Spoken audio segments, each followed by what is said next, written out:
Hi hello' নমস্কাৰ। আজি আগবাঢ়িছোঁ ক্লাছ 10ৰ চেপ্টাৰ 4 কাৰ্বন আৰু তাৰ যৌগ। আহাচোন আমি এই বিষয়ে আলোচনা কৰোঁ। এই চেপ্টাৰটোত আমি পঢ়িবলৈ পাম কাৰ্বন কি আৰু কাৰ্বনৰ যৌগিক পদাৰ্থসমূহ আৰু কাৰ্বনৰ বিশেষত্ব। আগৰ অধ্যায়টোত আমি বহুতো দৰকাৰী পদাৰ্থৰ বিষয়ে জানিলোঁ।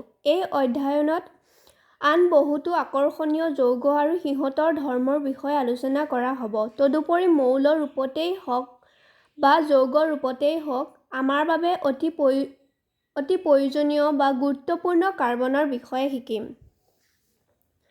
তালিকাৰ শেষৰ স্তম্ভত থকা দ্ৰৱবোৰলৈ মন কৰা। শিক্ষকে বুজাই ক'ব পাৰিব যে দৰাচলতে এই যৌগবোৰ কাৰ্বনৰ দ্বাৰা গঠিত। এইবোৰ পৰীক্ষা কৰি চাবলৈ কিবা উপায় অথবা কৌশল মনলৈ আহিছেনে?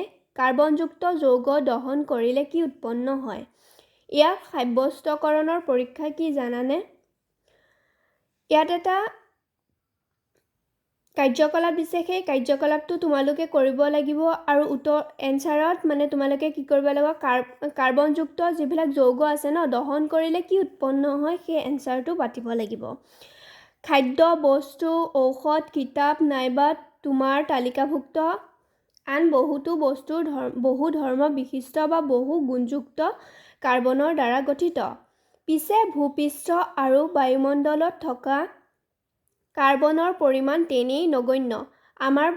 আমাৰ ভূপৃষ্ঠ অৰ্থাৎ পৃথিৱীত কাৰ্বনৰ পৰিমাণ কিমান আছে? বহুত কম সংখ্যকে কাৰ্বন পোৱা যায়। পৃথিৱীৰ খোলাটোত খনিজ পদাৰ্থ হিচাপে যেনে কাৰ্বনেট, হাইড্ৰজেন কাৰ্বনেট, কয়লা, পেট্ৰলিয়াম মাত্ৰ 0.02% কাৰ্বন আছে। আমাৰ পৃথিৱীত মুঠতে কিমান পৰিমাণৰ কাৰ্বন পোৱা যায়? 0.02%হে কাৰ্বন পোৱা যায়। সেইটো কি হিচাপত পোৱা যায়? যেনে কাৰ্বনেট হিচাপত পোৱা যায়, হাইড্ৰজেন কাৰ্বনেট হিচাপে পোৱা যায়, কয়লা, পেট্ৰলিয়াম হিচাপে পোৱা যায়। আৰু আমাৰ বায়ুমণ্ডলত কিমান আছে? মাত্ৰ 0.03% কাৰ্বন ডাই অক্সাইড আছে। আমাৰ বায়ুমণ্ডলত কাৰ্বন ডাই অক্সাইডৰ পৰিমাণ কিমান? 0.03%। প্ৰকৃতিত পৰ্যাপ্ততা ইমান কম হ'লেও কাৰ্বনৰ গুৰুত্ব কিন্তু অপৰিসীম। আমাৰ কি কৈছে? আমাৰ পৃথিৱীত হওক বা আমাৰ পৃথিৱীৰ বায়ুমণ্ডলত কি কৰা কাৰ্বনৰ পৰিমাণ বহুত কম পৰিমাণে পোৱা যায়। কিন্তু কম পৰিমাণে পালে বুলিয়ে যে তেওঁ সেই গুৰুত্বটো কমি যাব তেনেকুৱা নহয়। কম পৰিমাণে থাকিলেও তাৰ গুৰুত্বটো কি? অপৰিসীম, সীমিত নহয়, সীমাহীন। এই অধ্যয়নত আমি কাৰ্বনৰ বহু গুণাৱলীৰ সম্বন্ধে আলোচনা কৰিম।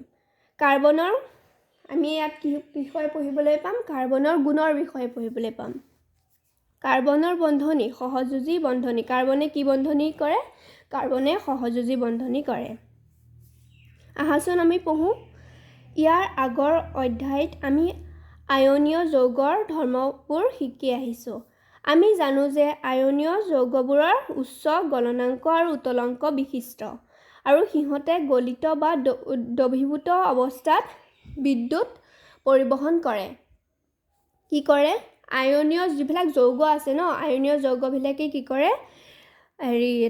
তেওঁলোকৰ উচ্চ গলনাংক গলিবলৈ সিহঁতক বহুত তাপৰ প্ৰয়োজন হয় আৰু উতলাংক, আৰু সেই আয়নীয় যৌগবোৰ উতলিবলৈ বহুত পৰিমাণৰ তাপৰ প্ৰয়োজন হয়।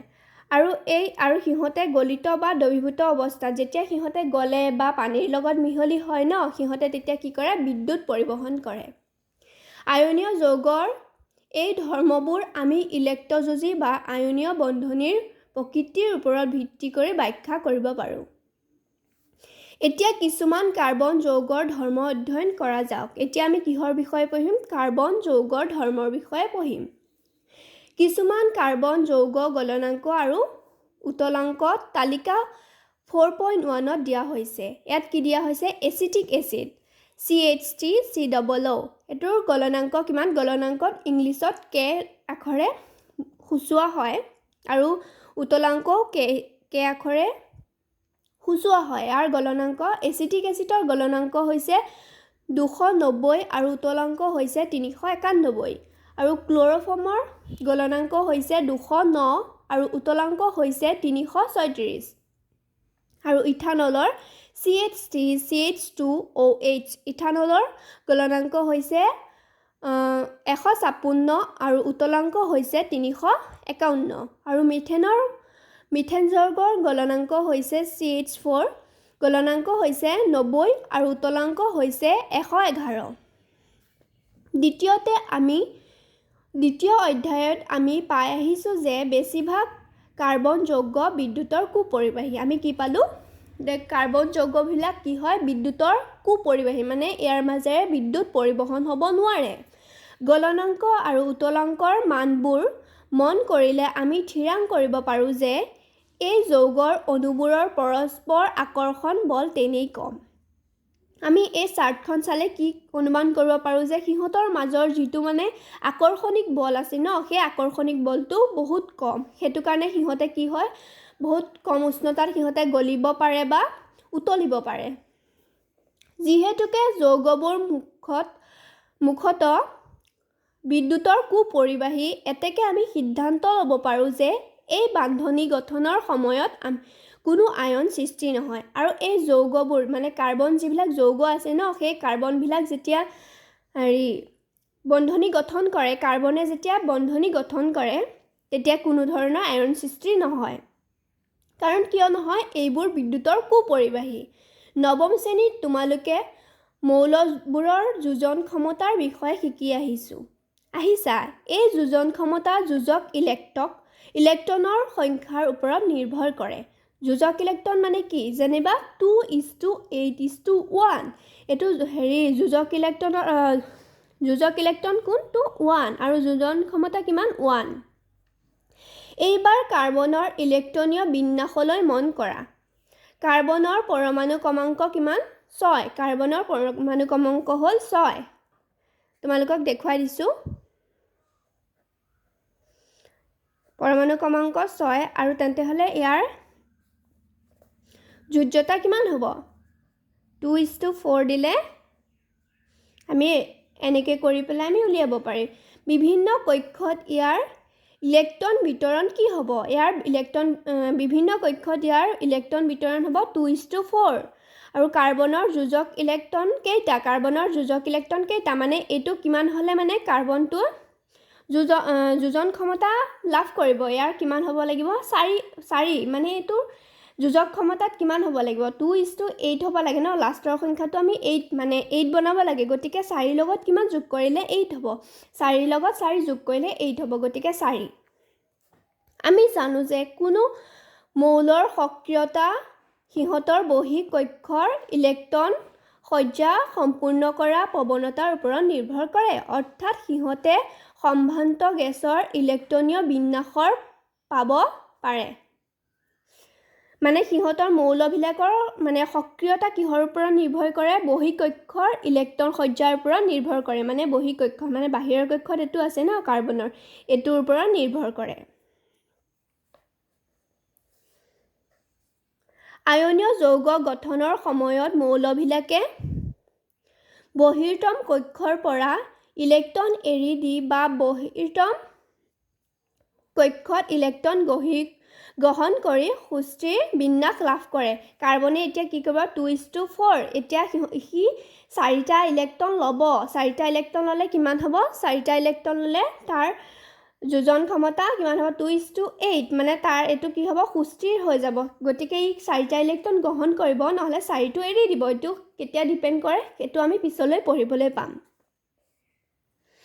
সেয়েহে সম্ভান্ত গেছৰ বিন্যাস লাভ কৰিবলৈ ই 4টা ইলেক্ট্ৰন গ্ৰহণ কৰে বা ত্যাগ কৰে কাৰ্বনে কি কৰে 4টা ইলেক্ট্ৰন গ্ৰহণ কৰে মই কোৱা নাছিলোঁ 4টা ইলেক্ট্ৰন সিহঁতে গ্ৰহণ কৰি কি কৰিব 2:8 বিন্যাস গঠন কৰিব আৰু সুস্থিৰ হ'ব কাৰ্বনটো বা 2:4 এইটো 4টো কি কৰিব এৰি দিব তেতিয়া কি হ'ব 2 তেতিয়া কি হ'ব সুস্থিৰ গঠন কৰিব সুস্থিৰ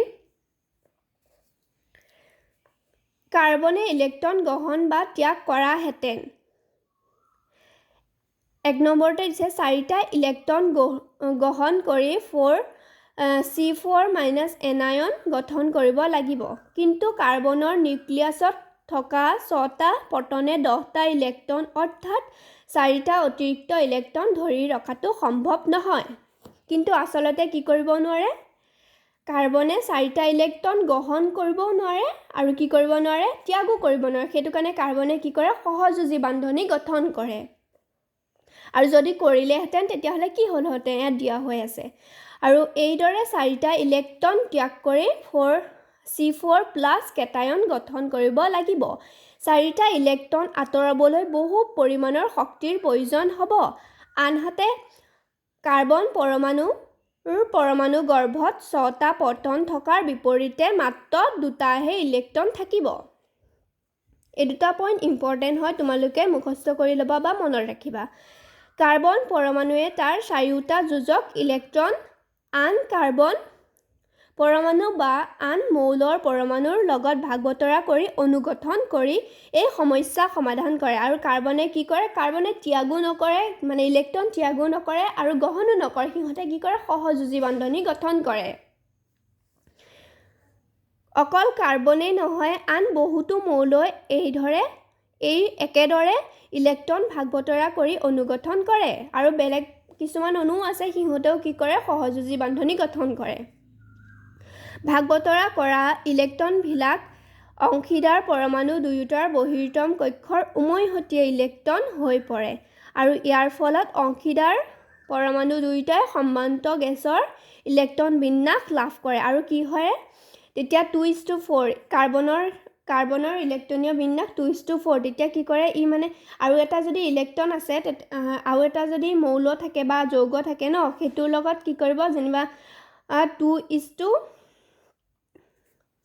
হ'ল তেতিয়া কি হ'ব 2:4 হ'ব লাগিব 4 তেতিয়া 4:4 তেতিয়া দুইটাই কি কৰিব সহযোজী বান্ধনী কৰিব এতিয়া এই কাৰ্বনৰ কাৰণে হ'ব আৰু আনটো মৌল বা যৌগটোৰ কাৰণেও হ'ব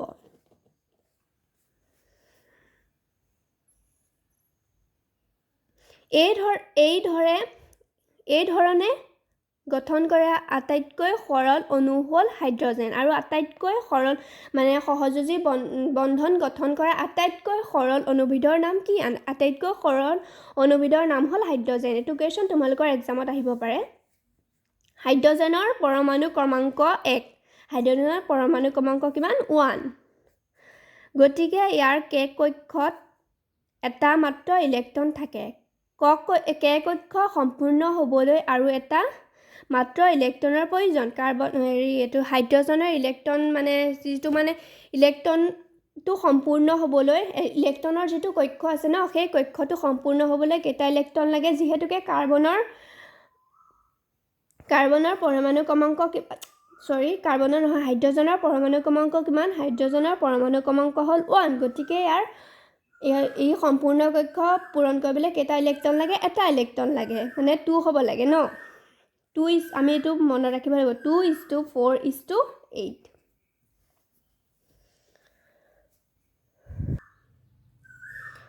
ইয়াৰ ফলত প্ৰতিটো হাইড্ৰজেন পৰমাণুৱে তাৰ নিকটতম সম্ভ্ৰান্ত গেছ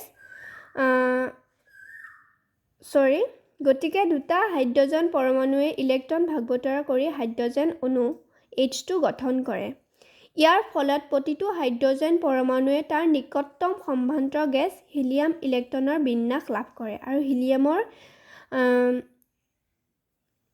ইলেক্ট্ৰনীয় বিন্যাস কিমান হিলিয়ামৰ পৰমাণু ক্ৰমাংক He পৰমাণু ক্ৰমাংক কিমান 2 গতিকে হিলিয়ামৰ ইলেক্ট্ৰনীয় বিন্যাস হ'ব কিমান 2 আৰু হাইড্ৰজেনেও কি কৰে 2 মানে ইলেক্ট্ৰনীয় বিন্যাস 2 গঠন কৰে যোজক ইলেক্ট্ৰনবোৰ বিন্দু বা পূৰণ চিনৰ দ্বাৰা বুজুৱাই আমি আঁকিব পাৰোঁ আৰু যোজক ইলেক্ট্ৰনবিলাক আমি কি বিন্দু হিচাপেও আঁকিব পাৰোঁ বা পূৰণ চিন দি পেলাইও আমি বুজাব পাৰোঁ ভাগ বতৰা কৰা ইলেক্ট্ৰন দুটাই হাইড্ৰজেন পৰমাণুৰ মাজত এক বন্ধনী গঠন কৰে পৰমাণু দুটাৰ মাজত এডাল ৰেখাৰ দ্বাৰা এক বান্ধনী বুজোৱা হয় আৰু মানে কি কৰা হয় ইলেক্ট্ৰন দুটাৰ মাজত যেনিবা হাইড্ৰজেন গেছ হয় হাইড্ৰজেন গেছৰ মাজত কি হয় পৰমাণুৰ যিটো বান্ধনী হয় ন কি হ'ব এডাল বা পূৰণ চিন দি বুজালো পূৰণ চিন দুটা হ'ব পূৰণ চিন সিহঁত দুটাৰ মাজত কি হয় এক বান্ধনী হয়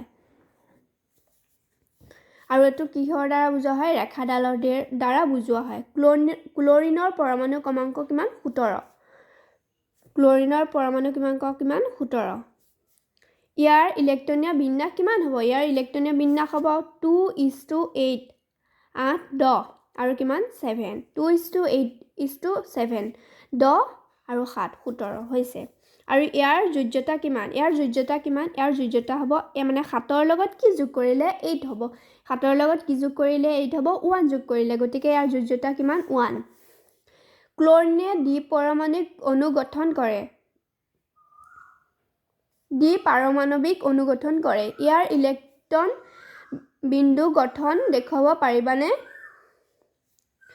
মনত ৰাখিবা যে মাত্ৰ যোজক ইলেক্ট্ৰনবোৰেহে দেখুৱাব লাগিব অক্সিজেনৰ ক্ষেত্ৰত দুটা অক্সিজেন পৰমাণুৰ মাজত দ্বিবন্ধনী দেখা যায় অক্সিজেনৰ ক্ষেত্ৰত কি দেখা যায় দ্বিবন্ধনী দেখা যায় কাৰণ অক্সিজেনৰ পৰমাণুৰ L কক্ষত 6টা ইলেক্ট্ৰন থাকে আৰু অষ্টক